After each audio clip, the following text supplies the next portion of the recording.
kedalaman kasih-Nya. Ya, bersyukurlah kepada Tuhan, karena Ia baik, karena rahmat-Nya dan kasih setia-Nya kekal selamanya. Mazmur 136 ayat 1 AMPC. Bapa kita yang di surga sangatlah penuh kasih karunia dan amat baik. Kedalaman kasih-Nya tidak terhingga, benar-benar tak terpahami. Alkitab berkata bahwa ketika kita masih berdosa, Kristus mati untuk kita, Roma 5 ayat 8. Kasih-Nya bagi semua orang, termasuk bagi para penjahat yang paling jahat sekalipun, tidak ada yang terlalu jahat baginya untuk dikasihinya. Tidak heran jika Rasul Paulus, oleh Roh, harus berdoa supaya gereja dapat memahami, dibentuk untuk menemukan, betapa besarnya kasih Bapa yang tidak terbatas dan menakjubkan itu. Betapa dalamnya dan luasnya kasih-Nya, kasih tanpa batas yang melebihi pengertian kita, Efesus 3 ayat 18.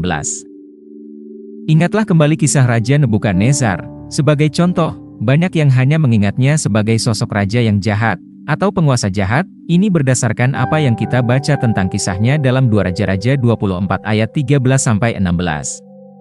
Namun tidak banyak yang memperhatikan tentang bagaimana kasih dan anugerah Tuhan baginya setelah ia bertobat, dan kuasa luar biasa yang dianugerahkan Allah kepadanya atas bangsa-bangsa seperti yang diungkapkan dalam kitab Daniel pasal 4. Setelah dia hidup seperti binatang ladang selama 7 tahun, Tuhan, dalam kasih dan karunia-Nya, mengembalikannya dia ke istana, dan semua orang menerimanya. Tuhan memelihara tahtanya. Bacalah kesaksian indahnya ini dalam Daniel 4 ayat 34-35. Contoh lain yang mengejutkan juga adalah Manasye, di mana pemerintahan Manasye identik dengan kejahatan dan pemberontakan terhadap Tuhan. Tetapi ketika dia bertobat dari dosa-dosanya, Tuhan menunjukkan kasih karunia kepadanya. Lalu sampailah pada kisah Raja Ahab. Alkitab berkata bahwa Ahab melakukan hal yang sangat jahat di mata Tuhan, bahkan melebihi dari semua raja-raja sebelumnya.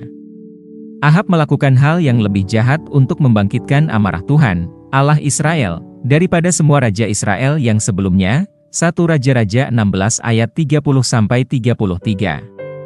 Tetapi segera setelah Ahab bertobat, Tuhan berbicara kepada Elia. Dia berkata, "Sudahkah kau lihat bahwa Ahab merendahkan diri di hadapanku? Oleh karena ia telah merendahkan diri di hadapanku, maka aku tidak akan mendatangkan malapetaka dalam zamannya." 1 Raja-Raja 21 ayat 29.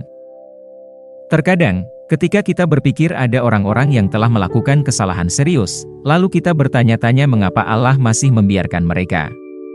Itu karena begitu dalamnya kasih-Nya. Dia penuh kasih sayang. Jika Allah akan menunjukkan rahmat seperti itu kepada Nebukadnezar, Ahab, dan Manasye, saya tidak melihat ada siapapun di dunia ini yang tidak Ia kasihi. Allah tidak mengirim Yesus untuk mati bagi kita karena kita hidup dengan benar, Dia melakukannya ketika kita masih berdosa.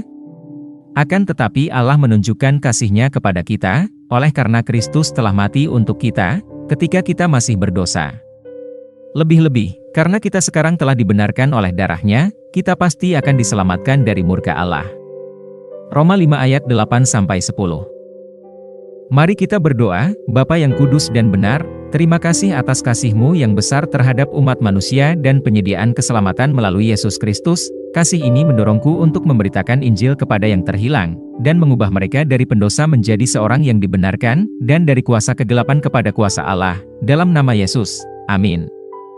Ayat renungan hari ini terdapat dalam Yohanes 3 ayat 16, Roma 5 ayat 8, Efesus 2 ayat 4-5.